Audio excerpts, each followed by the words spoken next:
Kevin Stefanski just walked straight into NFL history, and not in a way any coach ever wants.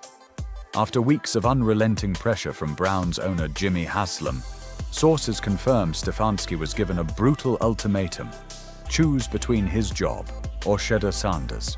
What happened next left the entire league stunned, because this time, Stefanski didn't just lose the locker room, he may have walked away from the franchise itself. Was being traded. That was a Jimmy Haslam and Andrew Berry call. So Jimmy Haslam and Andrew Berry are the ones that traded Joe Flacco because they want to see Shedeur move up in the depth chart. They want to get Shedeur on the field. So they're taking matters in their own hand. Now, the Cleveland media has exposed Kevin Stefanski plenty of times with this Shedeur Sanders sabotaging and debacle, right? So I've been telling you guys that don't get excited because Shedeur Sanders.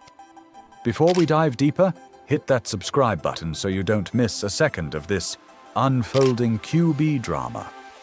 Kevin Stefanski might be on his way out of Cleveland, and it has nothing to do with his win-loss record. The Browns owner and GM reportedly went completely over his head, forcing him to promote Shedeur Sanders to QB2 and trading Joe Flacco without so much as a warning. Yeah, you heard that right. Stefanski didn't even know the move was happening until it hit the wires. The Cleveland media immediately jumped on it, with Tony Grossi admitting on air that Andrew Berry and Jimmy Haslam made the call, not the head coach. Now, there's a full-blown power struggle inside that building. Stefanski keeps claiming Shedeur isn't ready, but from Jerry Jeudy to the defensive backs, to veteran reporters like Mary Kay Cabot, everyone watching practice says the rookie is slinging it like a seasoned vet. So what's really going on here?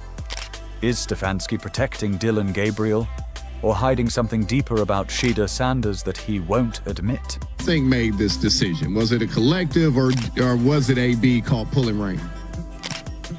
Well, AB and the owner, I think. That's why Flacco was traded, to make this possible.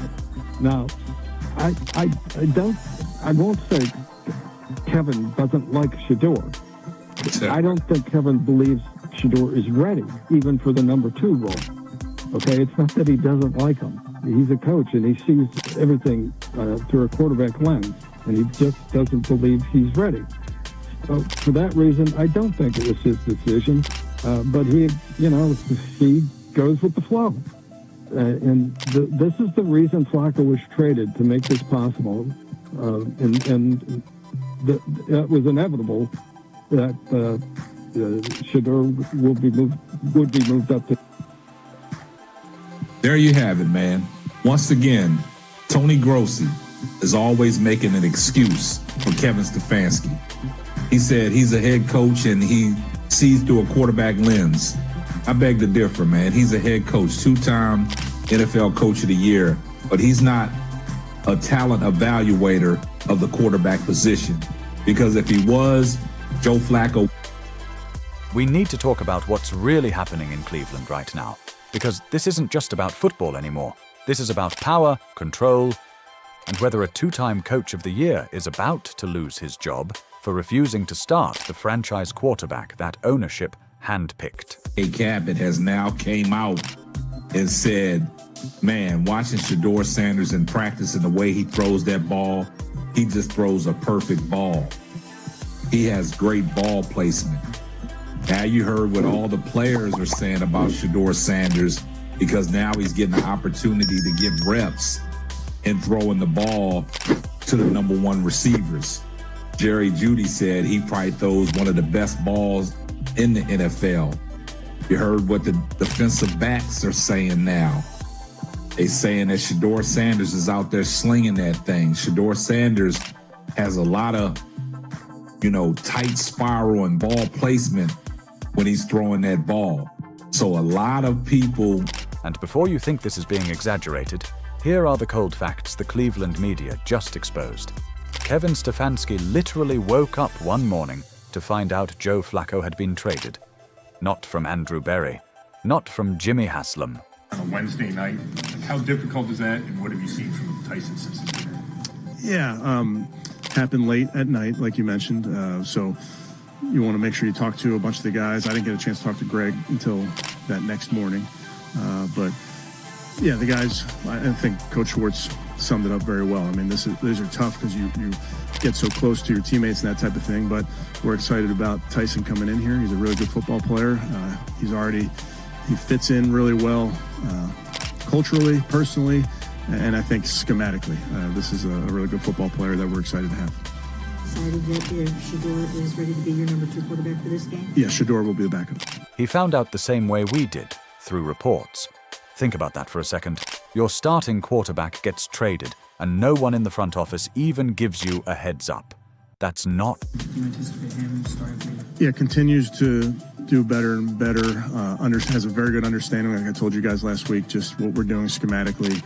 But just comfort with everything. Comfort with the play calls, comfort playing next to Joel, that type of rapport, those type of things. So he's handled everything well.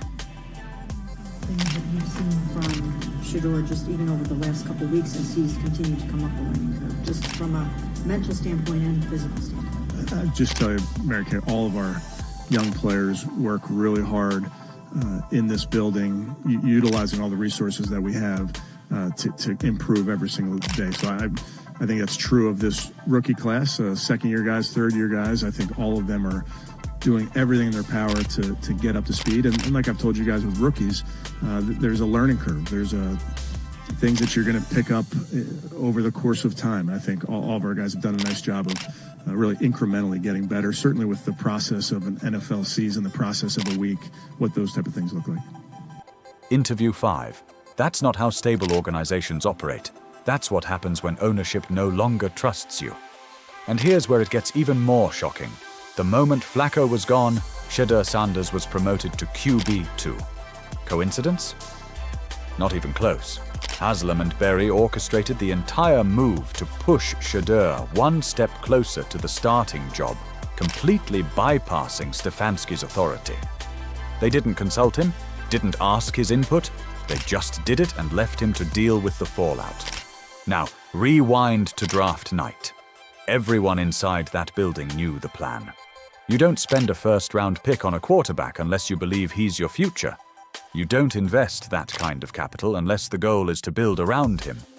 But from day one, Stefanski's been singing a different tune. Every press conference, every interview, hammering the same line. Shedeur isn't ready. He needs more time. Dylan gives us the best chance to win. Over and over like a script designed to keep Shedeur off the field for as long as possible. Yet everyone watching practice says otherwise. Not the players, not the media, not even the defensive backs who face him every day.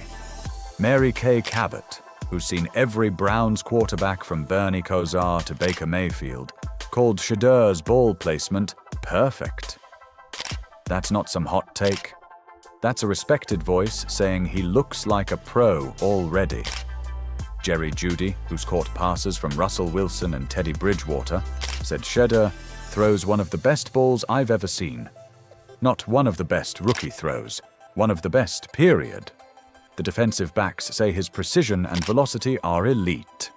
Everyone around him sees it. So, if Shedeur's ready, why does Stefanski keep denying it? That's the million-dollar question fueling the tension in Cleveland. Dylan Gabriel is Stefanski's guy. He fought for him during draft evaluations. Loved his Oregon tape, his processing, his experience. And to be fair, Gabriel's been solid, efficient, safe. But safe doesn't win championships. Jimmy Haslam and Andrew Berry didn't draft Shedeur Sanders to babysit a clipboard. They believe he's the future, and they're done waiting. That's why they traded Flacco behind Stefanski's back. That's why they forced the promotion to QB 2. They've stopped trusting Stefanski to pull the trigger himself. And what's crazier, the Cleveland media is confirming it openly now. Tony Grossi said flat out, ownership made the decision, not the head coach. When respected reporters start exposing the hierarchy like that, you know the system's broken. The Patriots didn't win 6 Super Bowls with Robert Kraft undermining Bill Belichick. The Chiefs don't dominate because Clark Hunt tells Andy Reid who to start. Great organizations move as one. Cleveland, right now, is fractured, a silent civil war brewing, and Shedeur Sanders is right in the middle of it.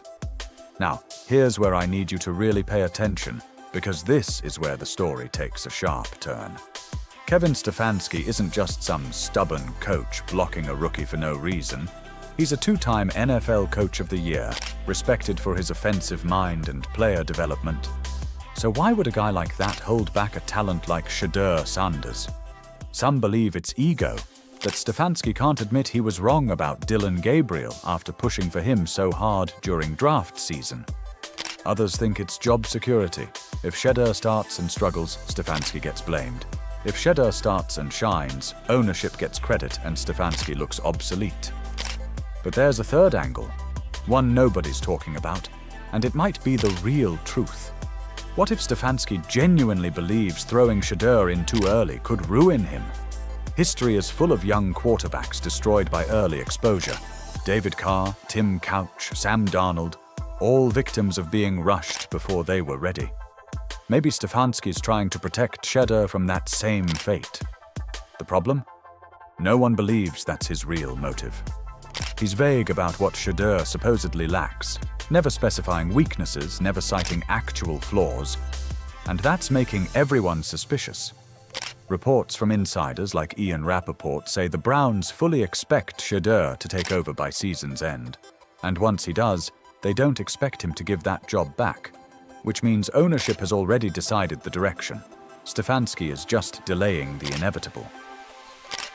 And that leaves him trapped. If he sticks with Gabriel and the team stumbles, he'll be roasted for benching a star. If he caves and starts Shedeur, he looks weak, forced into it by Haslam and Berry. Either path chips away at his authority. Unless one of two things happens, Gabriel suddenly plays lights out or Shedeur somehow flops, Stefanski is out of leverage. And that's where the real question hits.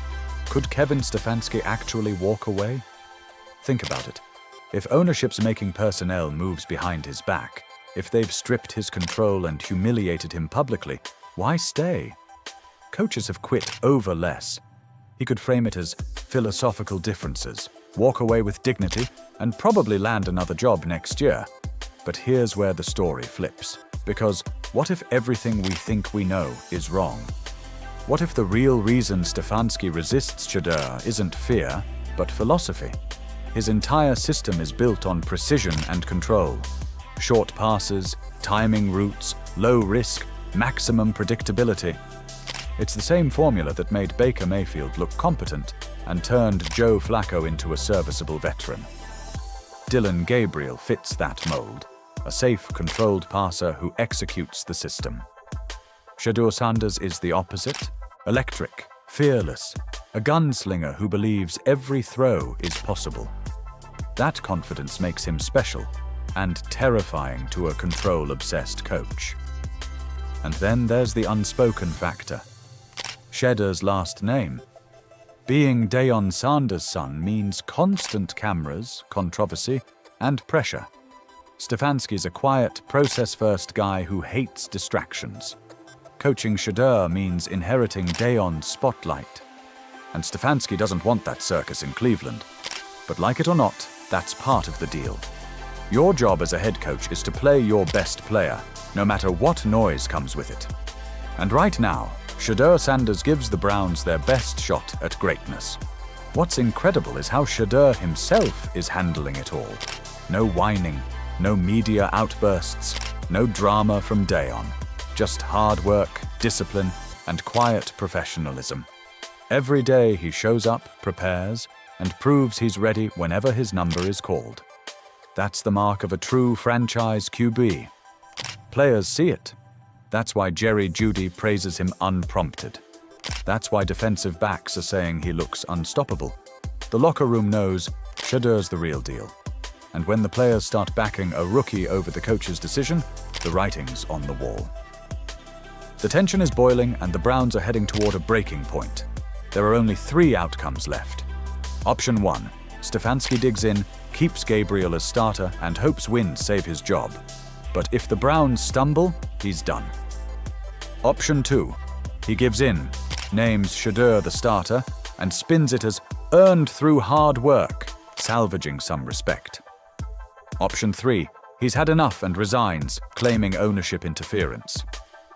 Which one plays out? That's anyone's guess. But one thing's certain, Shedeur Sanders will get his shot, and when he does, he's not giving it back. The kid's got the arm, the mindset, and the toughness to thrive under pressure. Every great QB faces their crucible. Mahomes sat a year behind Alex Smith. Josh Allen was called a bust. Lamar Jackson was told to play receiver. Now it's Shedeur's turn. The difference? His battle isn't about talent, it's about politics. And when he finally breaks through, there won't be any doubt he earned it. Because he's not just playing for a position, he's fighting a system built to contain him. Jimmy Haslam and Andrew Berry didn't shake this team's foundation to let Shedeur rot on the bench. They did it because they're done waiting. The question isn't if Shedeur becomes the Browns' starter. It's when, and whether Kevin Stefanski will still be there when it happens.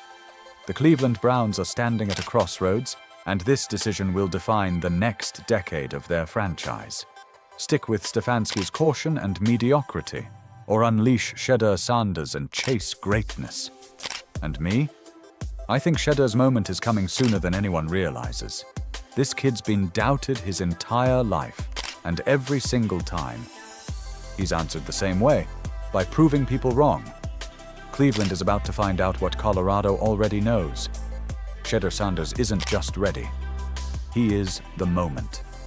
The clock is ticking, and when his time comes, he's going to make everyone who kept him waiting wish they hadn't.